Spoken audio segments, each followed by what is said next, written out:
Day 99, first part here, DynCorp, Haiti, and me. There's Pug Winokur, and that's what he does. He topples countries. I'm going to say DynCorp and CIA kind of simultaneously. DynCorp is going to be everything that the CIA wants to do below the line. And they have other pass-through or cut-out companies, but it's really the same thing. It's just everything that you would object to or that there would be a public debate about just gets put through DynCorp. So anything about developing a virus and then developing a vaccine, like for biological weapons, that gets put below the line. Anything about using sex and women as lures for entrapment, for asset forfeiture, that gets put below the line.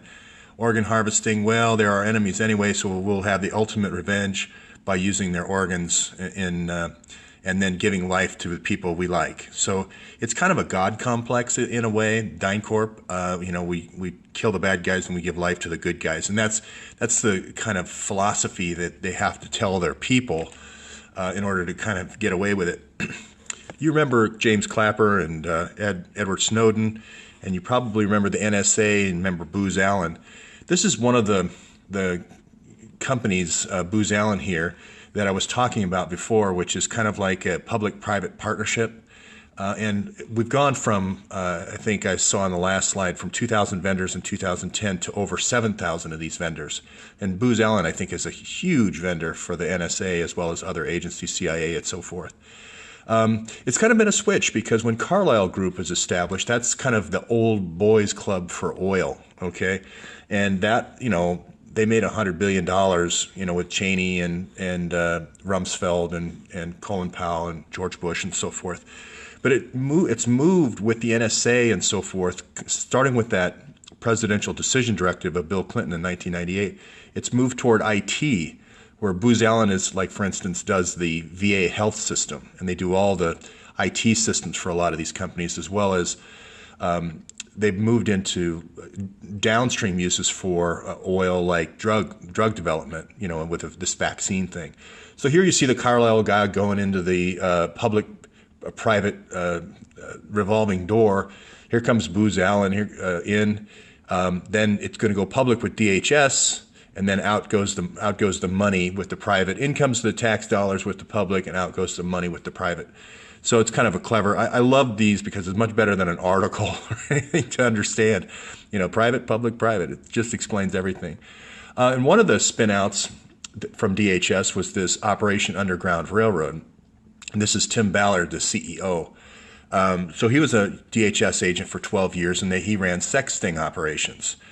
And you can see the little Haitian baby here with a heart in his hand, a little double entendre there maybe. So I'm going to get to that in a second. I didn't want to say, though, that the James Woolseys, ex-CIA directors, or the Dick Cheneys were out of the oil business either. They stay in that business, and they're going to be in Genie Energy, for instance, and that's why they're trying to topple Syria. So I didn't want to take Jim Woolsey out of the picture here, but this is the new business, which is kind of death. It's taking out people, and I'll show you. I think I mentioned before that if you want to take out a reporter, like an ex-CIA agent or a police officer who says, hey, in Los Angeles, the CIA is bringing in cocaine, or Gary Webb saying the CIA is bringing in cocaine and causing all this gang warfare, these are targets, and you can't you can just kill them like they did Michael Hastings in LA, but more you want to slowly kill them. And you do this through kind of a COINTELPRO and then CIA kind of techniques. And the way I said you do that is you take people who are convinced that they're doing the right thing. These, like the New Refuge. Now Laura Silsby from New Refuge Life that took the 33 Haitian kids, she might be aware that she's doing child abduction, but I'm pretty sure that these folks at this church think that they were doing the right thing and saving these kids. Catholics in Action was started by Alan Dulles, Christians in Action. There's hundreds of these that you're going to find as subcontractors. I am saying that Operation Underground Railroad, run here by Tim Ballard, is going to be funded through Booz Allen. And Booz Allen is doing a big, huge project in Utah, which is the NSA kind of command center for all your texts and calls and videos and everything you make. This video will be stored in Bluffdale. And the overrun or the slosh from that, from Booz Allen's contract there, is what funds things like this, which is Operation Underground Railroad. And so here's Tim Ballard talking about rescuing children from sex slavery, one Mormon's inspired mission. So he goes around to like the University of Utah and so forth, and it talks about how bad these sex traffickers are and so forth. And normally they have a film of them. And what they usually do is they try to entrapment again. This is the Andrew McCabe life story. They try to do entrapments, and they get these young college guys drunk or whatever, and they get a film of them with a younger girl. And then they show that to all the Mormon volunteers, and they go, oh, okay, yeah, he's a bad guy. So I actually have been researching this since kind of this child enslavement network since it goes back to 2003 with Paul Rodriguez of the Washington Times. If you remember the case with the Franklin scandal case, he was the reporter who broke that case, and I wanted to break a similar story in New York. So this has been going on since at least 2002 or 2003, and I believe the CIA agent who began the program way back then was Evan McMullen. And they were shifting from using Doug Coe's group to the Mormon Church and trying to, create a bad jacket. This is when you put a bad jacket, you basically put a jacket like this on the guy and you say bad guy, and then everybody agrees that they're a bad guy, and then they can start harassing that individual. Okay, so this goes back a long ways, but so this is the Operation Underground Railroad that Tim Ballard runs.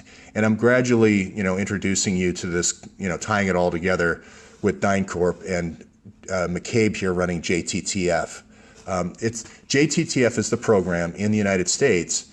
Instead of actually, though, going after the bad guys, what they're doing is they're targeting, through the fusion centers, they're targeting, it's basically a Pinkertons again. They're targeting business targets that, let's say, John Rockefeller wanted to consolidate the oil business. And here's all the people that were involved in the oil business, let's say.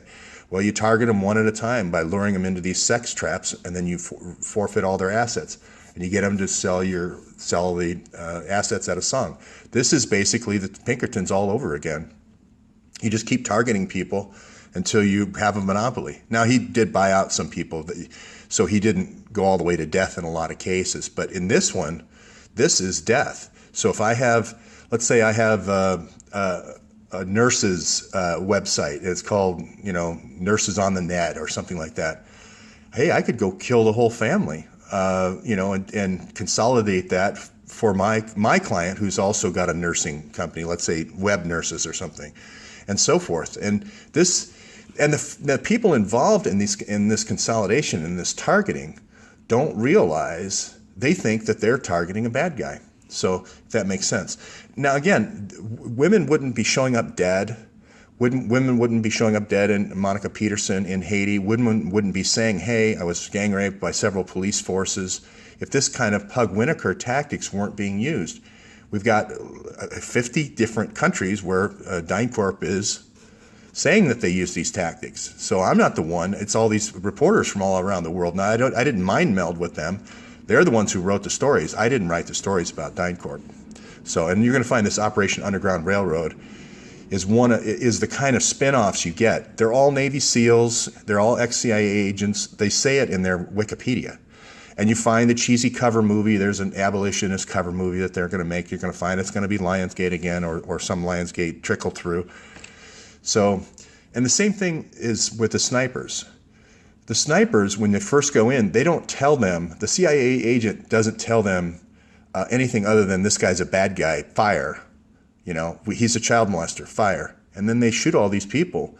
And I don't know who ran the bodies around. I'm thinking it's Minista ran the bodies, but this intelligence officer is the one who tells these guys who to shoot. And they shoot them all, and they're just acting on orders. This is Kissinger's Red Teams all over again from Chile.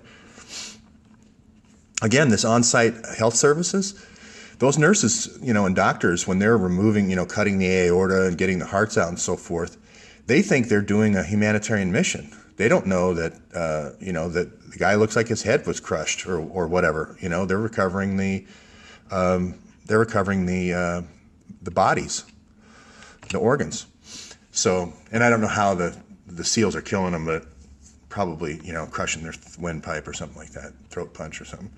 But anyway, as I mentioned before, the master's thesis, we had several people try to get this, and they're smart enough not to put out the fake master's thesis because they know that the real one is out there, and then there would be a comparison. So anyway, I'll just keep that as a little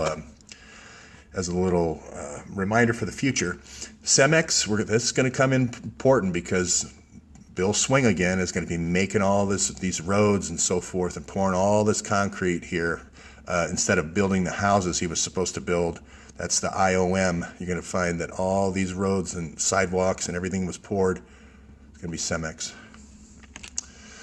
So lots of industrial development up here for CEMEX. So we're going to see that funnel.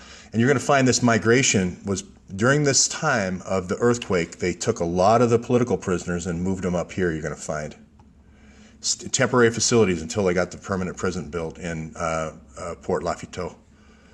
It's how they kind of name it after Jean Lafitte, the famous pirate. They always have these little winks to themselves.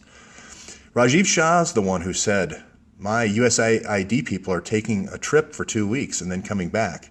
They're not living there and finding out and what actually is being spent. Okay, so I'm going to touch on USAID a little bit. He's the guy who was running it, so I'm going by his words, not mine. So I did a little background look up on USAID, and this is the migration pattern from the earthquake, and you're going to see very few people ended up going here. But if you have migrations going in all different directions, it's kind of that sharding idea. It's hard to follow any one individual. You say, oh, they're going here, they're going here, they're going here, and they're much greater numbers. So it throws off any investigators of, who were these people that went this way, and why would they go all the way up there? I think what happened is that they had a holding area here, somewhere out here near Pignon, and because they were still doing organ harvesting in Pignon, and then once they got the prison built, now they're going to move it up here to the new University Hospital. That's just a theory right now. But you can actually pull these records, and you can see two recipients of the money. IOM, that's Bill Swing's company. We are migrations is what he should call it. And there's another one, Petit Frère et Sœur, and that is the Laura Silsby School. So she got $100,000. Laura Silsby's school got $100,000, and IOM got $15 million for these settlements and shelters. And you'll find this it's going to happen over and over again. IOM. This goes back to the Whitewater days. Build 1 or 2 houses, show houses, and then keep the rest. Now here's the total, the last of the 73 statements that they made. It says USAID only paid out $1.1 billion in Haiti. And I know the number is $7.1 billion. So I'm figuring the total take on this was $6 billion. So you're going to find overbuilding at IOM, and you're going to have a lot more money going through Petit Frère et Sœur. I'm sorry, I can't really, my French is poor. Mon français est très mauvais. So anyway, this 7,000 companies, this is what Trump has to stop. Now, if you're going to start with this one, Underground Railroad. Do an audit there, a public audit. Find out who the people are they've been targeting. This is a paramilitary organization targeting people in the United States. They're also targeting people around the world, but they're targeting people in the United States with programs to dissemble their life. So, and here are the folks, the good folks of the USAID and the Foreign Service. It just looks like a social justice cover to me. Constant Gardener, if you want to see the movie. Here's Bill Swing. Disappearances in body bags everywhere he goes. So 6 million dead in the Congo. This was Bill Swing's specialty, moving people to the mines, and then body bags. So again, not to beat a dead horse, so to speak, or a dead child, but the 650,000 emails unlock all this. McCabe still hasn't recused himself, still saying they need 5 years. I think I've If you just give them to me, I think I could process them like, 1,000 a day. If you want to sub it out to me through Booz Allen, I'm perfectly willing. I'll classify the emails for you and everything, and I'll redact your name whenever there's a quid pro quo. So there's a lot of people on the case here. I just want to give everybody, like I said, these emails are all over the world in several different countries. Now you may think, Hillary batched them at 60,000 at a time, so she gave the full batch 650,000 to Israel, and then China only got 60,000, and Russia only got the 60,000 they wanted, and that's not true. There's going to be even more countries that got all of them. So this is where I'm saying, if you don't publish the metadata, you're just, as a senator or a congressman, you're just setting yourself up to when you really need it the most, to have an embarrassing article come out about you. And they're going to find something. If you didn't get victimized by the brownstone, you're going to get hit on the IRS, or you're going to get hit on the illegal campaign contributions. They can set you up 100 different ways. The longer you wait, the worse it's going to get. So, and again, not my words, Boyce's words. The emails contain child exploitation, sex crimes, perjury, obstruction of justice, money laundering, and pay to play. Okay, and Preet still looking at his picture on the wall. And those contacts, wow, those are beautiful.